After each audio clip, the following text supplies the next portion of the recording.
Saudara yang dikasihi Tuhan Yesus, selamat pagi. Senang dapat berjumpa kembali dengan saudara dalam doa pagi online GKI Samanhudi. Sungguh bersyukur kita dapat menikmati hari yang baru. Tak terasa kita telah masuk di hari ke-10 di tahun 2025. Semoga kabar saudara semuanya baik, sehat dan tetap semangat ya. Marilah sebelum kita melakukan aktivitas kita, terlebih dahulu kita teduhkan hati dan datang kepada Tuhan dalam doa dan perenungan akan firman-Nya yang memandu kehidupan kita. Mari kita berdoa. Bapa yang maha baik, dalam Tuhan kami Yesus Kristus, kami bersyukur kepadamu untuk hari ini, hari yang baru yang Kau anugerahkan lagi kepada kami. Akan ada begitu banyak hal yang kami kerjakan, kiranya Tuhan sajalah yang menolong kami dan menuntun kehidupan kami hari ini, agar apapun yang kami pikirkan, yang kami kerjakan, boleh berkenan kepada Tuhan dan menjadi berkat bagi sesama kami. Dalam pertolongan Roh-Mu yang kudus, kami menyerahkan perenungan kami juga pada saat ini. Kiranya tatkala kami membaca firman-Mu dan merenungkannya, Roh-Mu yang kudus menuntun kami sehingga kami dapat mengerti kehendak-Mu, dan kami juga dikuatkan dan dimampukan untuk boleh melakukannya dalam kehidupan kami hari ini, bahkan sepanjang hidup kami. Di dalam nama Yesus Kristus kami berdoa. Amin. Saudara, renungan kita hari ini Jumat 10 Januari 2025 berjudul Kesenangan adalah sia-sia. Didasarkan pada pengkhotbah pasal yang kedua ayat 1 hingga 11. Mari kita membaca Alkitab kita. Aku berkata dalam hati, baiklah aku hendak mencoba kegirangan, nikmati kesenangan. Tetapi lihat, itu pun sia-sia. Tentang ketawaria aku berkata, itu bodoh. Dan mengenai kegirangan, apa gunanya? Aku menyelidiki diriku dengan menyegarkan tubuhku dengan anggur. Sedang akal budiku tetap memimpin dengan hikmat dan dengan merengkuh kebebalan. Sampai aku mengetahui apa yang baik bagi anak-anak manusia untuk dilakukan di bawah langit selama hidup mereka yang pendek. Aku melakukan pekerjaan-pekerjaan besar, mendirikan bagiku rumah-rumah, menanami bagiku kebun-kebun anggur. Aku membuat bagiku kebun-kebun dan taman-taman, serta menanaminya dengan berbagai pohon buah-buahan. Aku membuat bagiku kolam-kolam air untuk mengairi hutan pohon-pohon muda dari sana. Aku membeli budak-budak laki-laki dan perempuan, dan ada budak-budak yang lahir di rumahku. Aku juga mempunyai banyak sapi dan kambing domba melebihi siapapun yang hidup di Yerusalem sebelum aku.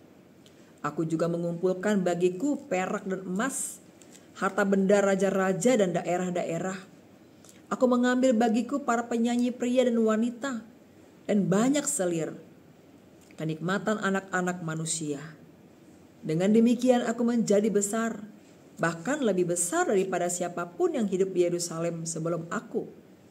Dalam semua itu, hikmatku tetap tinggal padaku.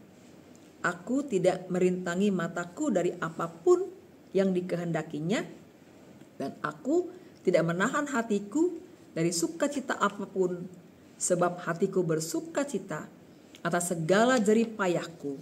Itulah buah segala jerih payahku.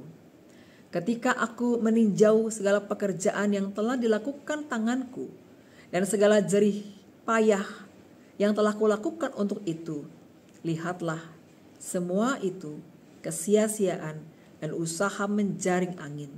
Tidak ada yang bermakna di bawah matahari. Saudara-saudara yang dikasihi Tuhan Yesus, ada seorang pemuda yang memiliki ambisi sangat besar. Ia berusaha sekuat tenaga untuk berprestasi dan mendapat beasiswa studi lanjut. Ia juga memiliki keinginan untuk bekerja di perusahaan asing dengan gaji besar, supaya ia bisa memiliki apartemen. Ia membanting tulang untuk meraih sukses yang ia inginkan. Namun, tiba-tiba ibu yang ia kasihi mengalami sakit parah lalu meninggal dunia. Pemuda itu merasa kecewa dan berpikir bahwa apa yang ia upayakan menjadi sia-sia, sebab ia tidak memiliki kesempatan untuk membahagiakan ibunya yang telah membesarkan dia. Saudara-saudara, penulis kitab Pengkhotbah adalah Raja Salomo yang dikenal sebagai raja yang berhikmat. Namun pada kenyataannya kehidupan Raja Salomo tak jauh berbeda dengan raja-raja lainnya. Ia berusaha mencari kesenangan hidup dengan mendirikan rumah-rumah, membeli banyak budak, mempunyai banyak selir, memiliki ternak melebihi siapapun, serta mengumpulkan emas dan perak. Namun setelah ia berjerih lelah, ia melihat bahwa semua itu hanyalah kesia-siaan dan usaha menjaring angin, tidak bermakna apa-apa. Ia sadar bahwa pada akhirnya orang akan mati dan meninggalkan semua miliknya untuk orang lain yang tidak berjerih lelah sedikit pun. Saudara-saudara, banyak orang memiliki target dalam hidup yang diharapkan dapat mendatangkan kepuasan bagi dirinya, seperti prestasi, harta, atau kedudukan. Namun, apakah semua itu akan memuaskannya? Dan apakah ia sendiri akan menikmatinya? Sesungguhnya adalah anugerah Tuhan apabila kita dapat menikmati jerih payah kita. Karena tanpa memahami kehendak Tuhan, semuanya sia-sia saja. Saudara, sesungguhnya setiap anugerah Tuhan tersedia dekat dengan kita, dan untuk dapat menikmatinya dan melihatnya sebagai anugerah Tuhan hanyalah karena kasih karunia dan kebaikan Tuhan semata. Maka biarlah kita boleh senantiasa mengingat untuk selalu mengandalkan Tuhan dalam kita melihat apapun yang kita miliki pada saat ini. Sehingga kita bukan hanya sekedar memiliki segala sesuatu, tetapi juga mampu untuk menikmatinya dan bersyukur atas segalanya. Kebahagiaan terjadi bukan karena kita memiliki banyak atau bahkan segalanya, tapi tatkala kita mampu menikmati apapun yang kita miliki, sekalipun sedikit, sebagai berkat dan anugerah Tuhan bagi kita. Biarlah hidup kita hari ini dan sepanjang hidup kita boleh senantiasa ditolong dan ditopang oleh Tuhan untuk dapat menikmati hidup kita dalam rasa syukur, seraya terus hidup sebagaimana yang menjadi kehendak Tuhan. Dengan demikian, dalam Tuhan tidak ada yang sia-sia. Dalam Tuhan segala sesuatu menjadi punya arti dan punya makna, baik untuk diri kita maupun juga untuk orang-orang di sekitar kita. Tuhan memberkati kita. Mari kita berdoa. Kami bersyukur kepadamu Bapa untuk begitu banyak hal yang baik yang Engkau telah anugerahkan dalam hidup kami. Kami juga bersyukur bahwa kami juga diberikan kemampuan untuk boleh bukan hanya mensyukuri tapi juga menikmati semua berkat itu sebagai pemberian Tuhan.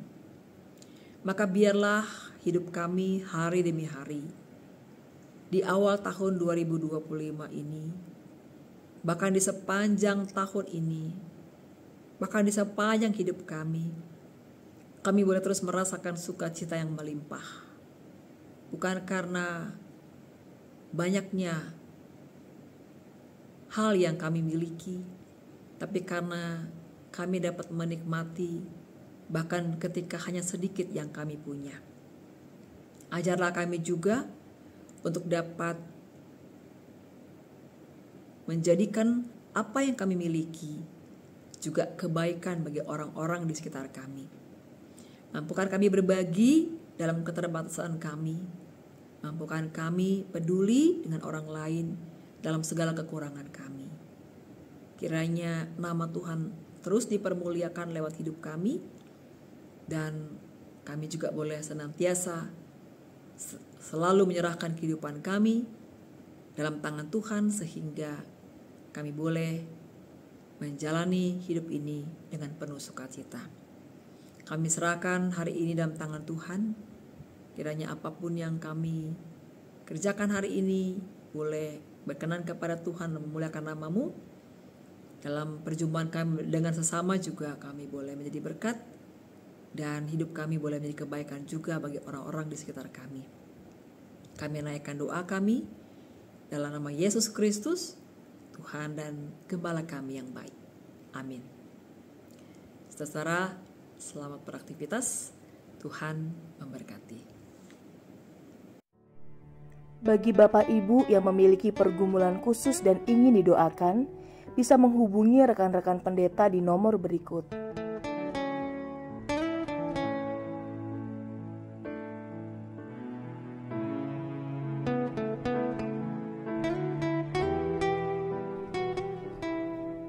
Tuhan Yesus memberkati.